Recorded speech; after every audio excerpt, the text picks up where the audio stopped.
I'm going to teach you how to make the perfect grilled cheese. While incredibly easy in essence, real mastery begins with understanding the amazing history of such an iconic sandwich.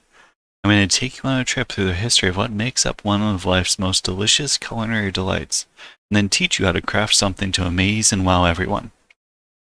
The first ingredient you will need will be bread.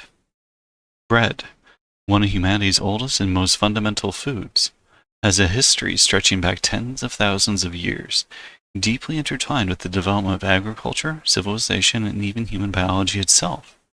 The origins of bread likely trace back to prehistoric times when early humans, primarily hunter-gatherers, experimented with various plant materials, crushing grains and mixing them with water to form a primitive paste.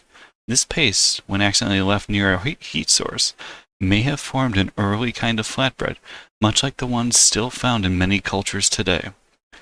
The transition from nomadic lifestyle to settled agricultural communities around 10,000 years ago, particularly in the Fertile Crescent area, a region encompassing parts of modern-day Iraq, Syria, Jordan, and Turkey, was crucial in the story of bread. The domestication of wild grasses such as einkorn and emmer wheat allowed humans to cultivate consistent grain harvests, leading to a more stable food supply. These early farmers discovered that grinding the grains into flour and mixing them with water created a more palatable and versatile food source than simply eating raw or boiled grains. Over time, technological innovations refined bread making. The first true leavened bread likely arose when wild yeast from the environment fermented the dough, causing it to rise and become airy. This discovery, possibly made by the ancient Egyptians around 3000 BC, revolutionized baking. The Egyptians are credited with refining fermentation and using specialized stone ovens to bake loaves, making bread a staple of their diet. They even had depictions of bread baking in tombs, and considered it essential in the afterlife. The spread of bread throughout ancient civilizations mirrored trade routes and conquests. The Greeks, influenced by Egyptian techniques, developed a variety of breads, incorporating barley and different grains. The Romans took bread making to another level, refining milling techniques with water-powered mills and categorizing bread based on social status. Whiter, finer bread was reserved for the elite, while coarser, whole grain loaves were for the lower classes. With the fall of the Roman Empire, medieval Europe saw bread production shift to monasteries and feudal estates, where large communal ovens baked for entire villages. The Renaissance and Industrial Revolution brought about further changes. The invention of a more efficient milling techniques led to the widespread availability of refined white flour, which became a symbol of wealth and status. The 19th and 20th centuries saw the industrialization of bread, with the development of commercial yeast strains allowing for faster, more consistent fermentation. Sliced bread, introduced in 1928 by Otto Friedrich Rohwedder, was marketed as the pinnacle of modern convenience, hence the phrase, "the best thing since sliced bread." However, modern bread production also led to debates over nutrition, with the resurgence of whole grain and artisanal breads in recent years as people seek more traditional and wholesome varieties. In essence, bread is far more than just food. It's a product of human ingenuity, culture, and history, a simple mixture of flour, water, and time that has shaped civilizations for millennia. This brings us to our second ingredient. Now we have the cheese. Cheese, that wondrous, creamy, tangy, and sometimes pungent marvel, has a history stretching back thousands of years, deeply entwined with the development of dairy farming, human civilization, and the very essence of culinary innovation. Its origins, like many of humanity's greatest accidental discoveries, likely stem from sheer happenstance, an unplanned confluence of biological processes and human ingenuity. The most widely accepted theory posits that cheese was at first discovered around 7,000 to 8,000 years ago, at the dawn of animal domestication in the Fertile Crescent area, an area which now includes part of modern-day Iraq, Syria, Turkey, and Iran. The key to cheese's existence is milk, and the key to milk's longevity is preservation, something early herders would have been deeply concerned with. Before the advent of refrigeration or even ceramic storage, early humans carried their precious liquids in animal stomachs, particularly those of ruminants such as sheep, goats, or cattle. Now we enter the happy accent. Within these stomach pouches, a naturally occurring enzyme called rennet, found in the stomach lining of young animals, would have interacted with the cheese sloshing around inside. This enzyme causes the milk to curdle, separating into solid curds in liquid whey. An ancient traveler, upon opening his bag for a drink, might have been surprised to find his milk transformed into something entirely new, firm, yet edible curd suspended in a watery substance. Instead of tossing the curious mass aside, he, or she, bravely took a bite, finding it not only palatable, but quite possibly delicious. As human societies grew more advanced, so did cheese production techniques. The Neolithic peoples, realizing that curdling milk could be controlled and repeated, began actively producing cheese using rudimentary tools. As they honed their craft, different environmental conditions, heat, humidity, and available bacteria led to the development of a staggering variety of cheeses across different regions. The Egyptians, as with bread, were instrumental in refining cheese production, as evidenced by ancient tomb paintings showing cheese-making processes dating back to around 2000 BC. They favored softer, fresh cheeses, while the Mesopotamians and later the Greeks and Romans experimented with firmer, aged varieties. The Greeks in particular revered cheese, incorporated into religious offerings and feasts. They developed feta, brine curd cheese, and even mythologized its origins. The god Aristaeus was credited with its divine creation. The Romans took cheese production to an industrial level, developing presses, aging techniques, and a wide range of flavors and textures. Their legions carried hard cheeses as a staple ration, spreading cheesemaking knowledge throughout their vast empire. This dissemination ensured that as Rome rose and fell, cheesemaking traditions remained ingrained in medieval European societies. During the Middle Ages, monasteries became the epicenters of cheese innovation. Monks in France, Switzerland, and Italy meticulously refined aging processes, creating some of the world's most famous cheeses: Brie, Roquefort, Parmesan, and Gruyere, to name a few. The secret to their success lay in controlled fermentation, careful temperature regulation, and the introduction of specific molds and bacteria that would define the flavors of these legendary cheeses. The Renaissance and the Age of Exploration saw cheese spread to the New World, where European settlers brought their dairy expertise. However, it wasn't until the Industrial Revolution that cheese production underwent a radical transformation. With the advent of pasteurization, mechanized dairy processing, and standardized rennet, mass-produced cheeses became a global commodity. The 19th and 20th centuries saw the rise of processed cheeses, the Swiss-born American businessman Emil Frey inventing Velveeta in 1918, and James L. Kraft revolutionizing packaged cheese slices in 1916. Despite industrialization, traditional cheesemaking never faded, and in recent decades, a renaissance of artisanal and farmhouse cheeses has taken hold. Today, the world boasts over 1,800 distinct cheese varieties, from the delicate softness of Camembert to the bold bite of Stilton, from the gooey indulgence of Raclette to the sharp crystalline crunch of aged cheddar.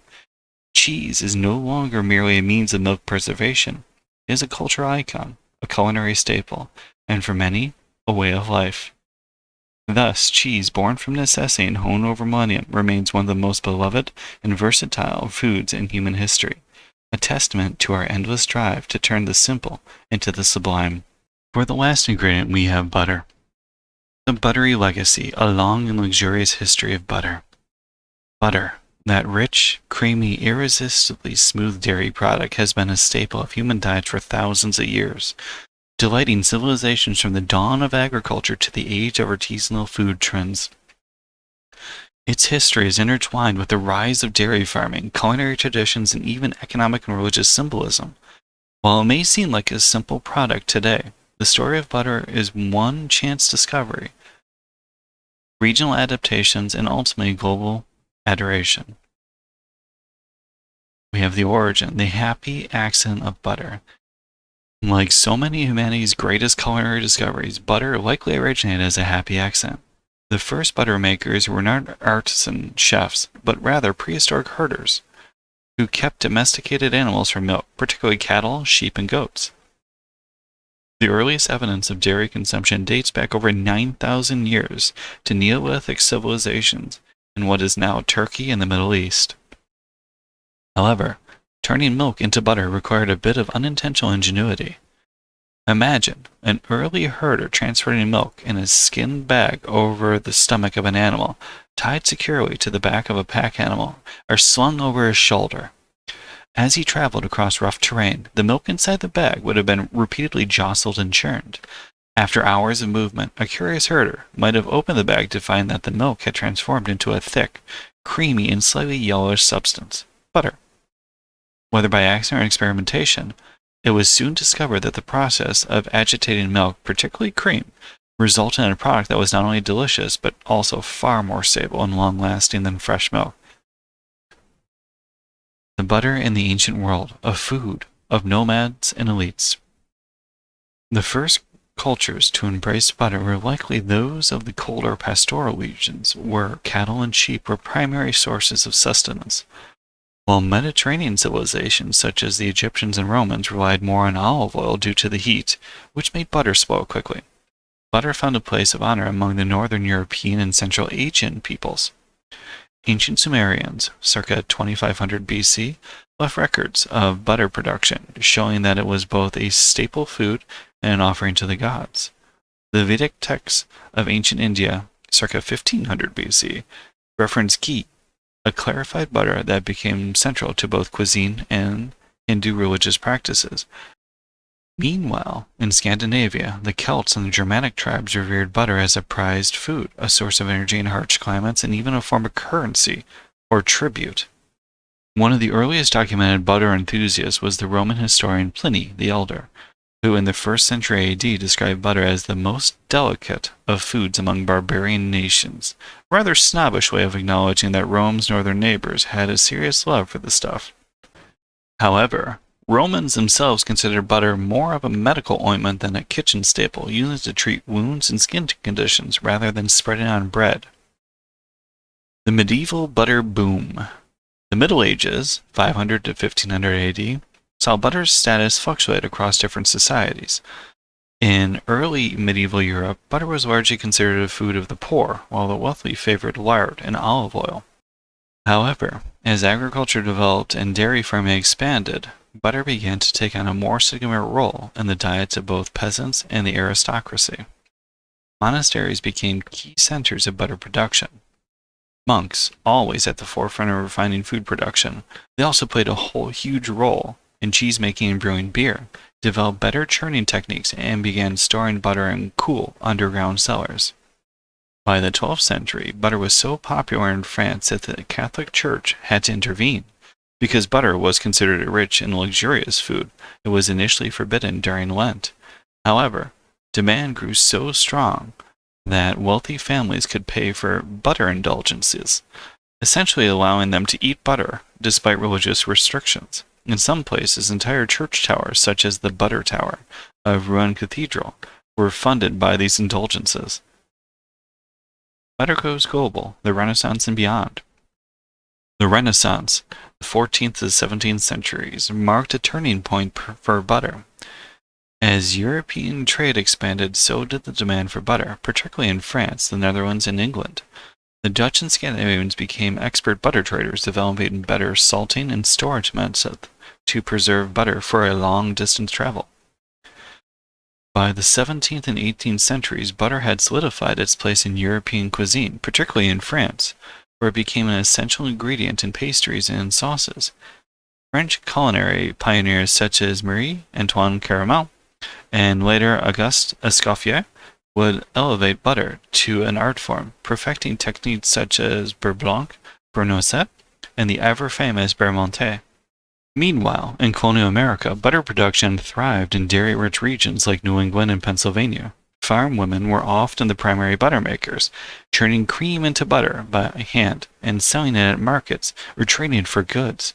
Butter was so valuable that in some communities it was used as a form of barter currency. The Industrial Revolution. Butter goes big. The 19th century brought sweeping changes to butter production. With industrialization came the development of mechanical cream separators and commercial butter churns, making large-scale butter production possible. The introduction of refrigeration and rail transport meant that butter could now be shipped over long distances without spoiling. In the late 19th and early 20th centuries, however, butter faced a rival margarine. Invented in 1869 by a French chemist whose name I cannot pronounce at all, as a cheap butter substitute for the military and working classes, margarine quickly gained popularity. In response, dairy farmers lobbied aggressively for pro-butter laws, leading to regulations that restricted margarine sales or even required it to be dyed an unappetizing color to distinguish it from the real thing. The so-called butter wars raged for decades before margarine finally gained acceptance in the mid-20th century. Modern butter, a renaissance of flavor. Despite challenges from margarine and changing dietary trends, butter has remained a beloved staple in kitchens worldwide. The late 20th and early 21st centuries saw the rise of artisanal and small-batch butters, with chefs and food enthusiasts embracing high-fat European-style butters, grass-fed varieties, and cultured butters that harken back to traditional methods. Today, butter is not just an everyday ingredient, it's a cultural icon. From flaky croissants to golden hollandaise sauce, from the simplest piece of toast to the richest lobster bisque, butter continues to define and elevate the culinary world. Whether slathered, melted, whipped, or clarified, it remains a testament to human ingenuity and our endless love for dairy. So the next time you spread butter on warm bread, just remember, you're part of a 9,000-year tradition of deliciousness. With finally understanding these 3 ingredients, you can now move on to making the perfect grilled cheese. Sadly, I've run out of time, so that part will be in the description.